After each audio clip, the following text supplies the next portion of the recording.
Hello বন্ধুরা, কেমন আছো তোমরা সবাই? আশা করি অনেক অনেক ভালোই আছো। আর তোমাদের ভালোবাসায় আমিও অনেক ভালো আছি, কারণ তোমরা আমাকে যে পরিমাণে ভালোবাসা দিয়েছো এবং সাপোর্ট দিয়েছো তা আমি কোনোদিন ভুলতে পারবো না। তাই তোমাদেরকে মজা দেওয়ার জন্য আবারও একটি নতুন গল্প নিয়ে হাজির হলাম। গল্পটি শোনার মতো, আশা করি তোমাদের দাঁড়িয়ে যাবে এবং তোমরা হাতের কাজ করতে সবাই হেডফোন নিয়ে বসে যাও। সেদিন প্রচণ্ড ঠান্ডা পড়েছিল, বাইরে ছিল হাট কাঁপানো ঠান্ডা আর প্রবল বাতাস। আমার ঘরের জানালা ঠিকমতো বন্ধ হচ্ছিল না, তাই আমার ভাগ্নে এসে বলল, মাম আমি আজ আপনার ঘরে থাকতে চাই। তার কথা শুনে আমি তাকে আমার বিছানার একপাশে জায়গা করে দিলাম। রাত গভীর হতে তাপমাত্রা আরও কমতে শুরু করল। হঠাৎ সে বলল, মামি ঠান্ডায় আর টিকতে পারছি না, আমি আপনার পাশে শোবো। আমি কিছু না ভেবে তাকে পাশে জায়গা দিলাম। তারপর মাঝরাতে হঠাৎ সে আমাকে, আমি অর্পিতা, আমি দেখতে অনেক সুন্দর ছিলাম, গায়ের রং ছিল একদমই ফর্সা, নিজের শরীরের অনেক যত্ন নিতাম, তাই আমার তেমন বয়স বোঝা যায় না। আমি সবসময় হালকা পোশাক বা ছোট আকারের পোশাক পরতে অনেক ভালোবাসতাম, যা আমাকে আরও অনেক আকর্ষণীয় করে তুলত। সেদিন আমি শহরের একটি পার্কের পাশে গিয়েছিলাম। পার্কের পার্কিং এলাকায় অনেক ভিড় ছিল। আমি একটু এগিয়ে দেখি আমার পুরনো বান্ধবী সেখানে দাঁড়িয়ে আছে আর তার ছেলে পাশে বসে রয়েছে। তার চেহারা দেখে মনে হলো হয়তো সে কোনো দুর্ঘটনার শিকার হয়েছে। আমি তৎক্ষণাৎ তাকে গাড়িতে তুললাম এবং হাসপাতালে নিয়ে গেলাম। তার অবস্থা খুব গুরুতর ছিল। হাসপাতালে পৌঁছে তাকে ভর্তি করালাম। ফর্ম পূরণ করার পর যখন আমি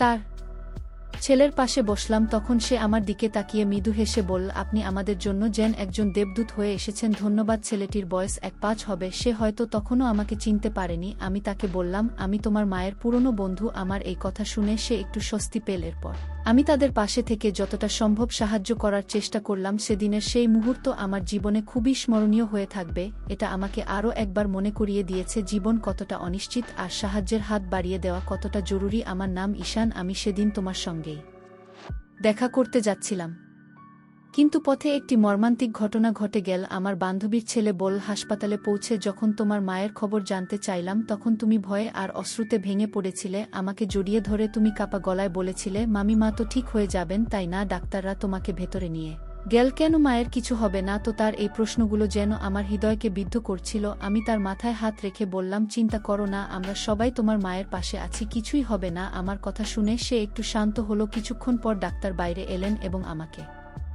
একান্তে তার কেবিনে ডেকে নিলেন। আমি আশঙ্কার সাথে তার কথা শুনছিলাম। ডাক্তার জানালেন তার মায়ের মাথায় আঘাত লেগেছে আর সেই আঘাতের কারণে তিনি কোমায় চলে গেছেন। তার কথা শুনে আমি স্তব্ধ হয়ে গিয়েছিলাম। ডাক্তার আমাকে জানালেন যে আমার বন্ধু বৈশালীকে পুরোপুরি সুস্থ হতে সময় লাগবে, কয়েকদিন, কয়েক মাস বা এমনকি কয়েক বছর। তার অবস্থার গুরুত্ব বিবেচনা করে তাকে আইসিইউতে রাখা হয়েছে। ডাক্তারদের কথা শোনার পর আমি বাইরে এসে বৈশালীর ছেলের সঙ্গে কথা বললাম। তাকে বললাম, ডাক্তার বলেছেন তোমার মায়ের চিকিৎসা চলবে আর তাকে কিছুদিন হাসপাতালে থাকতে হবে। আমার কথা শুনে সে উদ্বিগ্ন হয়ে বলল, তাহলে আমি কোথায় থাকব? মা যদি এখানে থাকেন, আমি একা কিভাবে থাকব?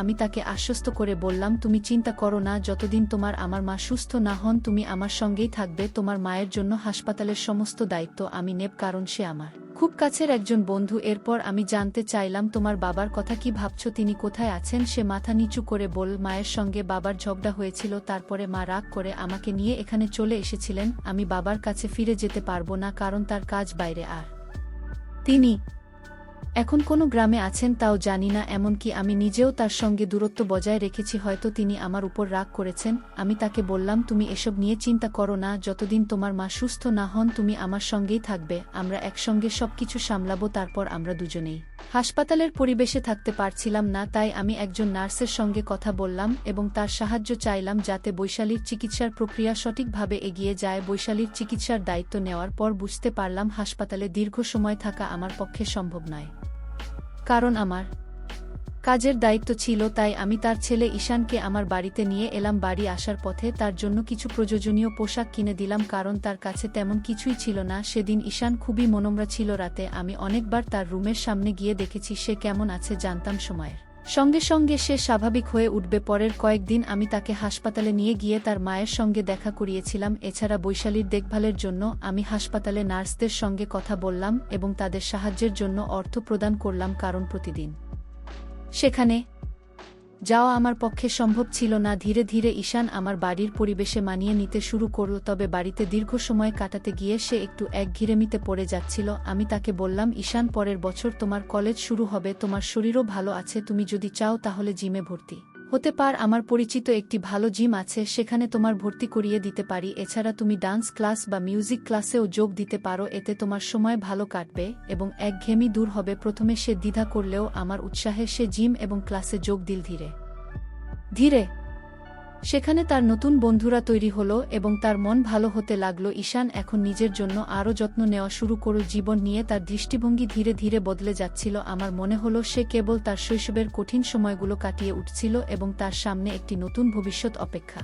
করছিল। ঈশান ধীরে ধীরে আমার জীবনে একটি গুরুত্বপূর্ণ অংশ হয়ে উঠছিল। সে শুধু আমার কথা শুনে তা নয়, আমার প্রতিটি কাজেও সাহায্য করত। আমি দেখলাম জিমে যাওয়ার জন্য তার শরীরের সঠিক যত্ন নেওয়া খুবই জরুরি, তাই আমি প্রতিদিন তার জন্য খাবারের ব্যবস্থা করতাম। এক রাতে আমি ঈশানের ঘরে দুধ নিয়ে যাচ্ছিলাম, হঠাৎ দরজার সামনে আমার পা পিছলে গেল এবং আমি মেঝেতে পড়ে গেলাম। ঈশান দ্রুত ছুটে এলো, সে আমাকে সাহায্য করে দাঁড় করালো এবং নিজের ঘরে নিয়ে গিয়ে আমাকে বিছানায় শুইয়ে দিল। তার এই সাহসিকতা এবং যত্নশীলতা দেখে আমি অবাক হয়ে গিয়েছিলাম। সে আমার হাত থেকে পড়ে যাওয়া দুধ পরিষ্কার করল এবং তারপর খুব যত্ন সহকারে আমার পায়ে মালিশ করতে শুরু করল। আমি তার দিকে তাকিয়েছিলাম। একটা 5 বছরের ছেলের মধ্যে এতটা পরিপক্কতা আমি কখনো ভাবিনি। আমার বয়স তখন 3-2। জীবনে এমন একজন মানুষ আগে কখনো দেখিনি যে একটা যত্নশীল আর দায়িত্বশীল। ঈশান তার বয়সের তুলনায় অনেক বেশি পরিণত ছিল। তার কাজ করার ধরন, তার দায়িত্ববোধ সবকিছুতেই একটা বিশেষত্ব ছিল। পায়ে মালিশ করার সময় আমি মৃদু হেসে বললাম, ঈশান,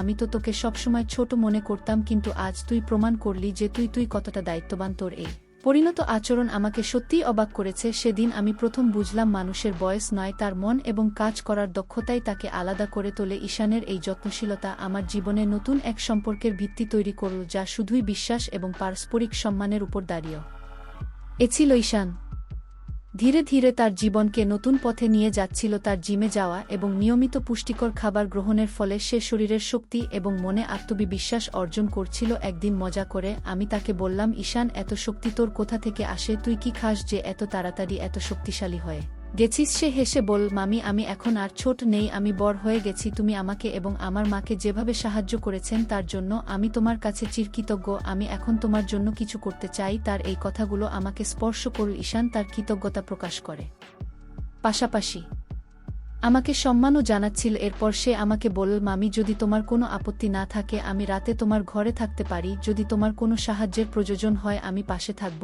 ঈশান সত্যিই খুব যত্নশীল এবং সাহায্যপ্রবণ ছেলে। আমি তার প্রস্তাবে সম্মতি দিলাম। বাড়িতে আমি একাই থাকতাম, তাই আরামের জন্য হালকা পোশাক পরার অভ্যাস ছিল। ঈশান বাড়িতে থাকার সময়ও আমি আমার স্বাভাবিক অভ্যাসে কোনো পরিবর্তন আনিনি। রাতে ঈশান মৃদু স্বরে বলল, মামি, আমাদের জিম ক্লাসে অনেক মেয়ে আসে যারা স্টাইলিশ পোশাক পরে, কিন্তু আমি কখনো তাদের নিয়ে তেমন কিছু ভাবিনি, কারণ তারা তোমার থেকে তুলনামূলকভাবে কম সুন্দর মনে হয়। তুমি সত্যিই খুব সুন্দর। তোমার পরা পোশাক সবসময় তোমার ব্যক্তিত্বকে আরও আকর্ষণীয় করে তোলে। তার এই সোজা সাপটা এবং প্রশংসাসূচক কথা শুনে আমি মৃদু হেসে বললাম, তোর কথা শুনে ভালো লাগলো ঈশান। সেদিন আমি বুঝলাম ঈশান শুধু শারীরিকভাবে নয়, মানসিকভাবেও অনেক পরিণত হয়েছে। তার এই প্রশংসা এবং কৃতজ্ঞতার অনুভূতি আমাদের সম্পর্ককে আরও গভীর ও বিশ্বাস ভিত্তিক করে তুলল। একদিন সন্ধ্যায় ঈশান আমার কাছে এসে বলল, মামি, তুমি আমার জন্য যা করেছ তার জন্য আমি সত্যিই কৃতজ্ঞ। আমি মৃদু হেসে তার মাথায় হাত বুলিয়ে বললাম, তুই এত প্রশংসা করিস না, এখন ঘুমিয়ে পড়, সকালে তোকে ক্লাসে যেতে হবে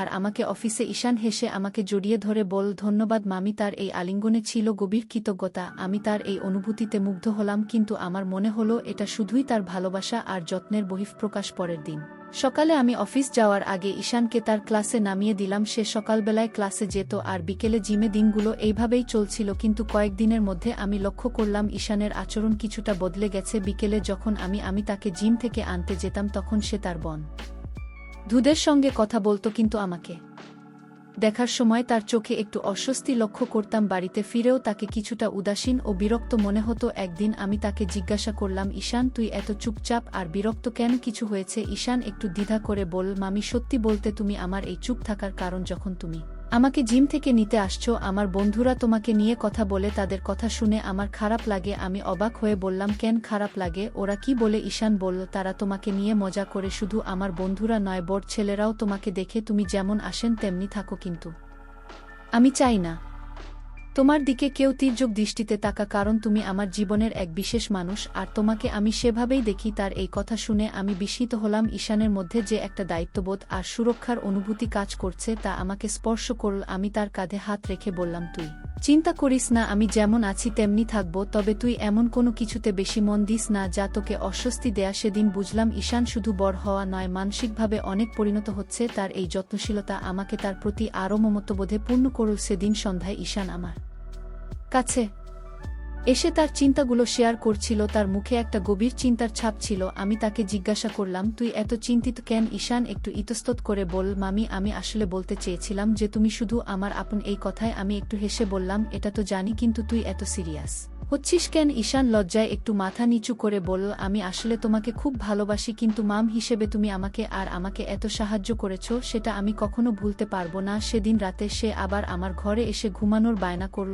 কিন্তু আগের দিন রাতে তার ঘুমানোর সময়কার অস্থিরতা দেখে আমি তাকে তার নিজের ঘরে ঘুমানোর কথা বললাম, তুই নিজের ঘরে ভালো করে ঘুমা, আমি তো পাশের ঘরেই আছি। পরের দিন অফিস থেকে ফিরে আমি ঈশানকে জিম থেকে আনতে গেলাম। আগের দিনের তার কথাগুলো মনে পড়ে গেল। একটু মজা করার জন্য আমি সেদিন একটু ভিন্ন পোশাক পরে গেলাম, যা আগের দিনের পোশাকের চেয়েও একটু ছোট হবে। যখন জিমের বাইরে দাঁড়িয়ে স্কুটির হর্ন বাজাচ্ছিলাম, ঈশান জানালা দিয়ে আমাকে দেখছিল। তার কয়েকজন বন্ধু তখন তার সঙ্গে ছিল। আমি তাকে একটু মজা করার জন্য চমকে দিতে চেয়েছিলাম। কিছুক্ষণ পর ঈশান দৌড়ে এসে আমার পেছনে বসে বলল, মামি, তুমি যা করছো সবই আমার জন্য স্পেশাল।